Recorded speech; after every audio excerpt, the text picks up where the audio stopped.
যারা আমাদের তারুণের অহংকার তারেক রহমানকে দেশের আসার আগে অনেক কথা বলেছে, ধরে নিয়ে যাবে, ও আসবে না, ও আসতেছে না কেন, ও আসলে জেলে যাবে। কিন্তু আল্লাহ পাক যদি ঠিক থাকে, উপর আল্লাহর রহমত থাকে, কিছুই করতে পারে না। এই যারা কুচক্র মহল শুধু ক্ষমতার লোভে তারা অনেক কথা বলেছে, ফেসবুকে স্ট্যাটাস দিয়েছে। আবার দেখলাম গতকালকে আসি আবার আমাদের তারুণের অহংকার তারেক রহমানের সাথে হাত মিলিয়েছে, দেখা করছে। কই আমাদের নেতা তো প্রতিহিংসার একটা কথা বলে নাই।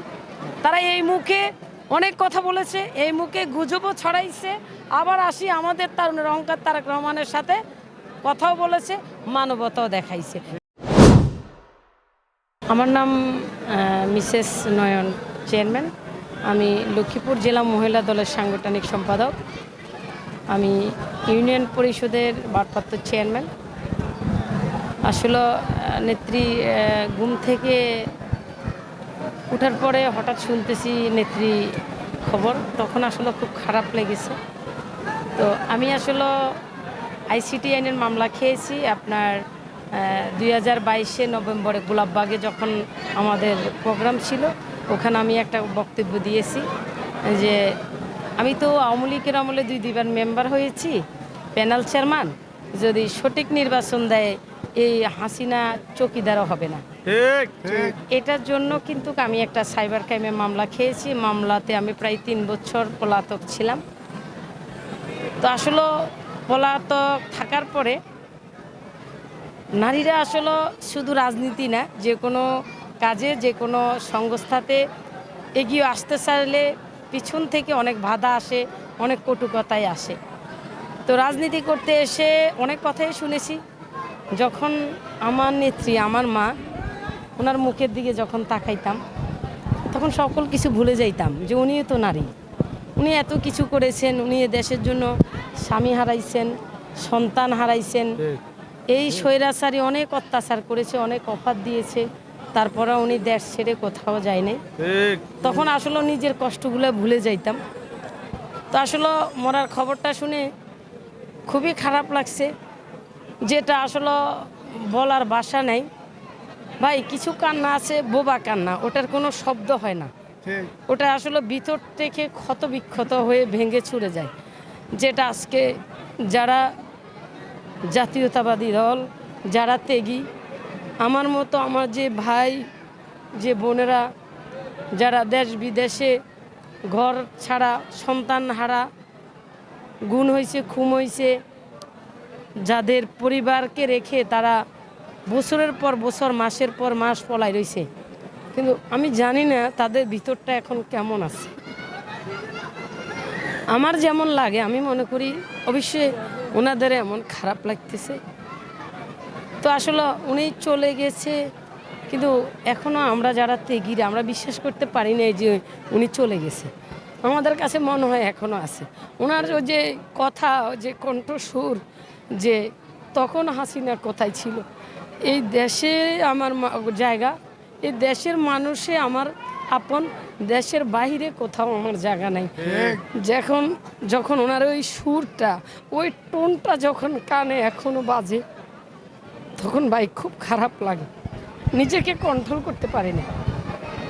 তো ওই দিন আসলাম ওনার জানাজাতে, অনেক সময় হয়েছে, জানাজা দিলাম, আজকে আবার দেখতে আসলাম।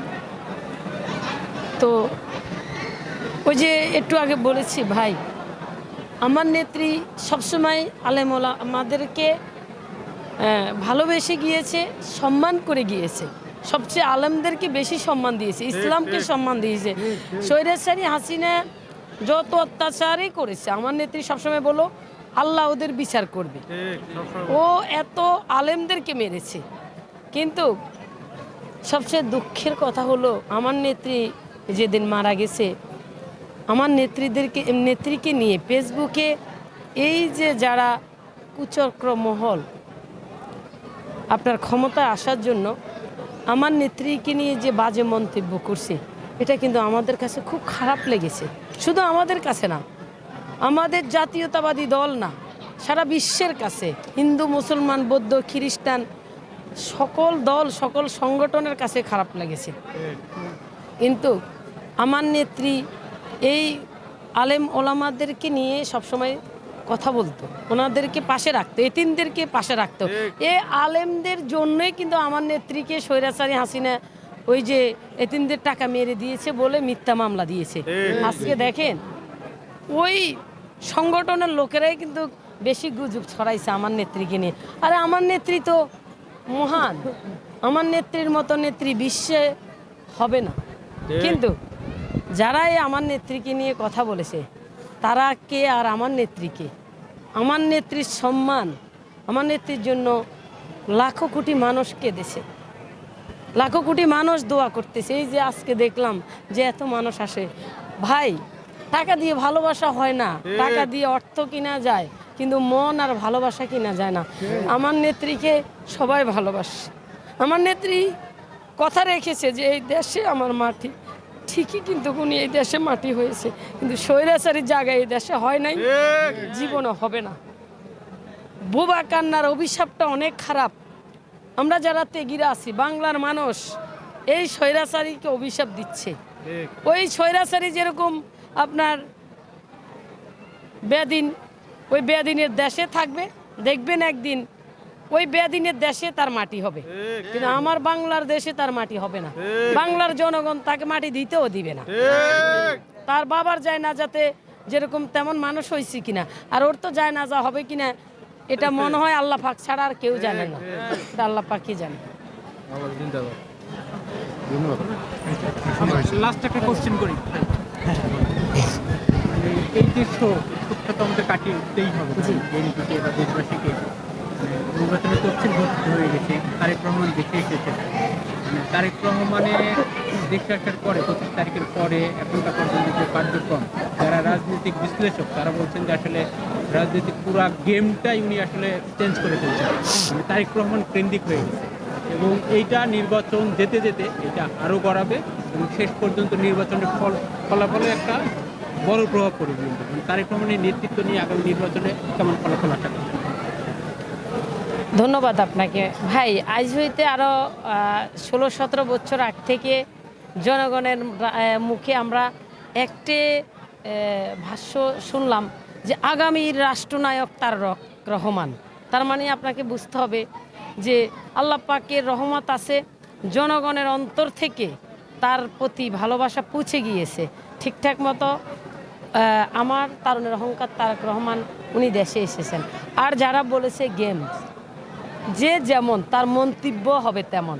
আমার নেতা কোনো গেমস করে নাই, আমার নেতার বুকে শহীদ জিয়ার আদর্শ ধারণ আছে।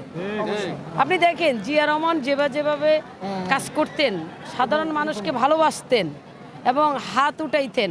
এই যে সেও তো পারতো গত পরশুদিন আপনার লক্ষ কোটি মানুষের জানাজার মধ্যে কথা বলার সুযোগ পেয়েছে, শুধু উনি আমার জানা মতো 1 মিনিটও ঠিক মতো কথা বলে নাই। উনি কিন্তু চাইলে প্রতিহিংসার কথা বলতে পারতেন যে আমার মাকে তিলে তিলে মারানো হয়েছে, এই স্বৈরাচারী আমার মাকে অত্যাচার করেছে, কিন্তু উনি কোনো কথাই বলে নাই। তাহলে এটাকে আপনি গেমস হিসাবে দেখবেন না, এটাকে আপনাকে দেখতে হবে শহীদ জিয়ার আদর্শ হিসাবে। আর এই যে